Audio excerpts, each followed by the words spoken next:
وبركاته. Alhamdulillahilladzi khalaqal mauta wal hayata liyabluwakum ayyukum ahsanu amala wa huwal azizul ghafur. Asyhadu an la ilaha illallah wahdahu la syarika lahu wa asyhadu anna Muhammadan abduhu wa rasuluh. Allahumma shalli wa sallim wa barik ala Muhammad wa ala alihi wa sahbihi ajma'in. Yang saya hormati Bapak-bapak, Ibu jemaah salat zuhur yang dirahmati Allah Subhanahu wa taala. Mari bersama-sama kita bersyukur kehadirat Allah Subhanahu wa taala atas nikmat yang senantiasa tak henti-henti dan tak putusnya diberikan Allah kepada kita. Oleh karena itu, semua nikmat yang Allah berikan ini tidak lepas daripada qudrat dan iradatnya. Oleh karena itu, kepada kita semua mudah-mudahan Allah senantiasa memberikan istiqomah buat kita dapat menjalankan sisa-sisa kehidupan kita ini dalam rangka ubudiyah beribadah kepada Allah Subhanahu wa taala. Salawat dan salam pada pula kita ucapkan kepada Nabi kita Muhammad sallallahu alaihi wasallam dengan ucapan Allahumma shalli ala Muhammad wa ala ali sayyidina Muhammad. Jemaah salat zuhur yang dirahmati Allah Subhanahu wa taala. Rasulullah sallallahu alaihi wasallam pernah bersabda dalam sebuah hadis yang diriwayatkan oleh Imam Bukhari. Rasul mengatakan ni'matani maqbulun fihi ma katsirun minan nas. Ada dua nikmat yang selalu disepelekan, dilalaikan oleh manusia. Yang pertama adalah as-sihah, kesehatan. Berapa banyak orang yang diberikan kesehatan oleh Allah, tapi hari ini dia jauh dari Allah. Dan begitu pula berapa banyak orang yang sakit, tapi dia dekat dengan Allah. Jadi kalau begitu, sehat itu dua macam. Ada sehat yang Allah ridhai, ada sehat yang Allah murkai. Lalu bagaimana sehat yang Allah ridhai? Sehat yang kita praktekkan, yang kita aplikasikan dalam bentuk ibadah, dalam bentuk kebaikan, baik ucapan maupun perbuatan, maka itulah sehat yang sebenarnya dan hakiki di mata Allah Subhanahu wa taala. Sebaliknya, berapa banyak hari ini orang sehat? Orang puasalah, tarawihlah. Kenapa? Karena dia tidak tersentuh hatinya untuk menjalankan syariat atau ibadah ini kepada Allah Subhanahu wa taala. Maka oleh karena itu, sehat adalah nikmat setelah iman dengan Islam. Jadi setelah iman dengan Islam adalah kesehatan yang diminta oleh kita. Saya juga tidak menyangka pribadi, saya kira saya tak bisa berpuasa lagi, Pak Yazid. Alhamdulillah kemarin bulan 12 masuk rumah sakit 2 kali di awal bros, kemudian 2 pula kali masuk rumah sakit Arifin Ahmad. Alhamdulillah masuk pertama di awal bros, divonis ada batu di saluran empedu. Kata dokter wajib harus operasi karena diameter batu di empedu bapak sudah berukuran 2,4 cm. Saya berpikir Masya Allah. Saya tanya dokter, dok ada tidak obat selain operasi? Kata dokter mengatakan tak ada, harus operasi. Alasan saya karena saya punya emak, karena saya punya ayah, saya musyawarah juga sama ayah dan emak. Padahal saya takut. Alhamdulillah 3 minggu saya pun penasaran dengan dokter, komunikasi agar melakukan MRICP. Jadi 2,4 itu diketahui lewat USG BP. 3 minggu daftar MRICP di rumah sakit umum karena di rumah sakit awal Bros Panam tak ada MRICP. Alhamdulillah dari 2,4 berkurang menjadi 0,9. Sampai saat dan detik ini saya tidak jadi operasi. Dan alhamdulillah saya khawatir lambung saya bermasalah ketika puasa Ramadan. Alhamdulillah sudah 17 hari Ramadan hari ini, perut saya nyaman, badan saya ringan, alhamdulillah. puasa tak tinggal, tarawih tak tinggal, tadarus terus, dan kemudian sholat-sholat sunnah pun kita lakukan. Nah, ini pertanda apa? Nikmat sehat. Saya kira Bapak Ibu yang dirahmati Allah, saya kira saya tak bertemu dengan Ramadan, jujur. Kenapa? Karena kondisi saya, mata saya sudah kuning, badan saya menguning. Pak Yazid alhamdulillah sampai ke rumah saya. Jamaah juga bapak-bapak dari Darul Aman luar biasa menjenguk saya waktu itu. Mungkin saya yakin dan percaya doa-doa dari jamaah juga. Maka oleh karena itu, yakinlah, saya menganggap ketika saya sakit sama Pak boneka, Pak. Kalau boneka diisi baterai, maka boneka itu akan jalan. Tapi ketika baterai itu dicabut dari boneka tersebut, maka boneka itu tak ada arti, Bapak Ibu.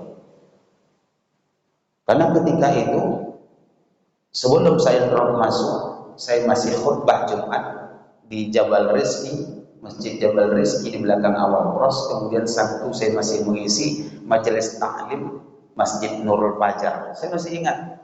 Tapi begitulah Allah kalau ingin ambil, ternyata luar biasa.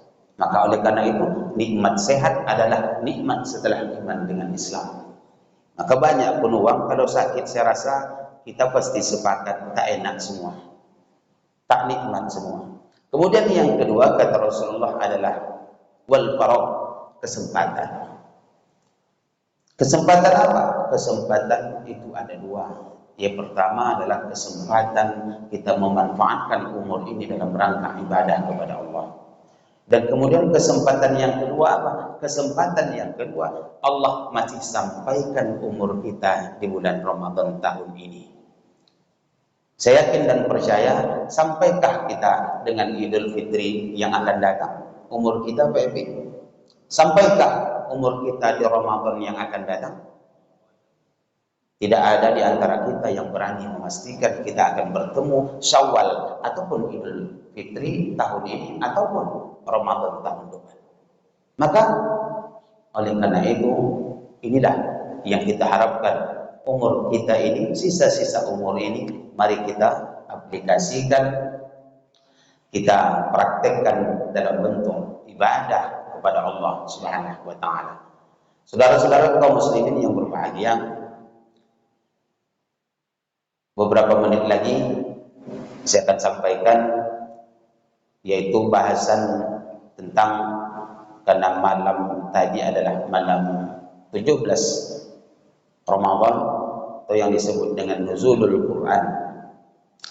Saya memberi tema kultum singkat ini adalah perbaiki dirimu, perbaiki hidupmu dengan Al-Quran.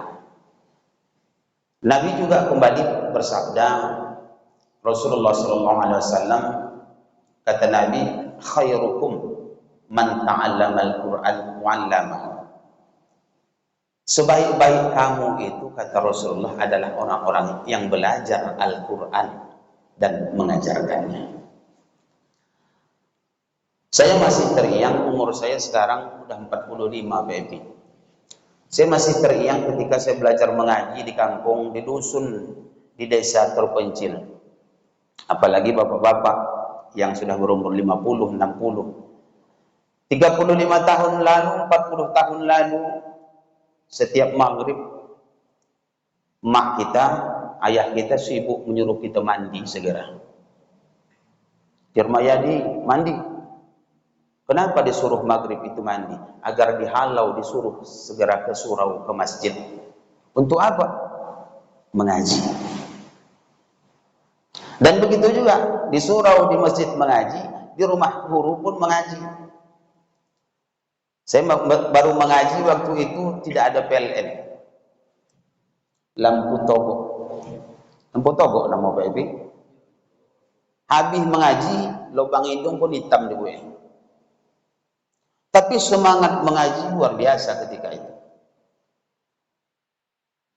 Pulang malam, lampu jalan tak ada. Diambil pelepah kelapa yang kering, dibakar ujungnya menjadi penyuluh di jalan. Begitu semangatnya orang dulu mengaji. Zaman dulu terbalik agaknya dengan hari ini. kalau dulu kita mendatangi guru. Betul Pak? Pak Yazid. Kalau sekarang guru mendatangi murid. Buktinya kami lah saya dulu. Di Marsan ini saya dari 2003 habis maghrib ke sini mengajar ngaji, habis isya ke sini, habis maghrib ke sini, habis isya ke sini. Zaman dulu kalau guru mengaji tak pakai rotan, tak guru ngaji namanya Pak. Saya pakai sarung itu memukulnya bukan pakai mukul perasaan, memang dibayinya sekali. Maka rotan itu alat yang paling jujur Bang. Kenapa? Kalau rotan itu sekelingking besarnya, ketika dipukulkan ke paha, maka sekelingking juga yang muncul di paha. Pulang mengadu ke rumah, mengadu kepada emak, mengadu kepada ayah. Saya rasa kita sepakat, tak ada orang tua kita yang membela Pak. Malah akan ditambah. Begitulah. Kenapa? Hari ini guru mengaji tak ada lagi yang pakai rotan. Kenapa? Karena rotan sudah dipakai menggalih martabak. Habis rotan tidak dapat jatah guru mengaji lagi. Maka perbaiki kualitas diri kita, hidup kita dengan Al-Quran. Kenapa Makkah Madinah dimuliakan Allah Bapak Ibu? Sedikit lagi, kenapa Makkah dan Madinah dimuliakan Allah? Karena Makkah dan Madinah adalah turunnya Al-Quran. Tadi malam judulnya itu. Kemudian dari Nabi Adam sampai Nabi Muhammad SAW, Nabi Adam sampai Nabi Isa beserta umatnya tidak akan pernah masuk surga terlebih dahulu sebelum Muhammad dan umatnya masuk ke dalam surga yang paling duluan. Nabi Muhammad adalah Nabi yang paling junior, Nabi yang paling muda, Nabi yang terakhir lahirnya dibandingkan dari Nabi Adam dengan Nabi Isa. Tapi koordinator ketua para Nabi dan Rasul itu adalah Muhammad sallallahu alaihi wasallam, khatamul anbiya wal mursalin, penutup para nabi dan begitu juga penutup para rasul. Maka Muhammad, kenapa Muhammad didahulukan? Kenapa Muhammad dimuliakan dibandingkan dengan nabi lain? Karena Muhammad penerima Al-Quran. Tadi apa? Dua kota karena dimuliakan Allah, Makkah dan Madinah karena turunnya Al-Quran. Kemudian Nabi Muhammad, kenapa dimuliakan Allah dibandingkan dengan nabi yang lain? Bukan nabi lain tak mulia, tapi paling dimuliakan adalah Muhammad karena Muhammad penerima Al-Quran.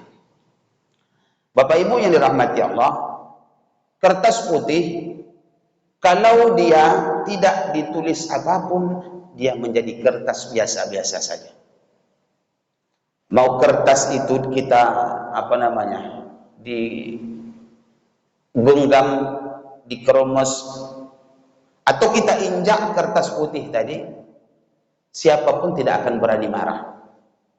Tapi ketika kertas putih tadi ditulis huruf kalimat rangkaian Al-Quran, saya kira tidak ada satu di antara kita pun yang akan berani menginjak kertas yang bertulis Al-Quran tadi. Apa beda kertas putih tadi dengan kertas yang sudah bertulis Al-Quran Bapak Ibu? Karena kertas yang sudah bertuliskan Al-Quran, kertas itu tidak sama dengan kertas biasa, karena dia kertas yang sudah dimuliakan. Bapak Ibu jemaah yang saya muliakan, terakhir, mari kembali kepada kita. Kalau kita ingin dimuliakan, maka dekatlah dengan Al-Quran. Amalkanlah Al-Quran. Hari ini kita sudah pelan-pelan jauh dengan Al-Quran. Karena orang banyak membaca referensi-referensi buku-buku barat. Orang banyak baca tokoh-tokoh yang ada di nasional. Padahal di Al-Quran Allah sudah ceritakan 1400 tahun yang lalu. Apapun kisah yang terjadi di Al-Quran akan berulang kembali. Maka sejarah itu berulang. Maka oleh karena itu Bapak Ibu jamaah salat zuhur yang dirahmati Allah Subhanahu wa taala, lewat kultum yang singkat ini. Mari kita dekat dengan diri kita dengan Al-Quran, apalagi menjelang 10 malam terakhir ini, mari kita perbanyak membaca Al-Quran. Tapi ingat, kita latihan di bulan Ramadan ini sebagai madrasah, maka biasakan diri kita juga dekat dengan Al-Quran setelah Ramadan meninggalkan kita. Mudah-mudahan bermanfaat buat kita semua kajian pada zuhur kali ini, dan saya atas nama pribadi mohon maaf, lebih dan kurang saya ucapkan terima kasih. Billahi taufiq wal hidayah. Assalamualaikum warahmatullahi wabarakatuh.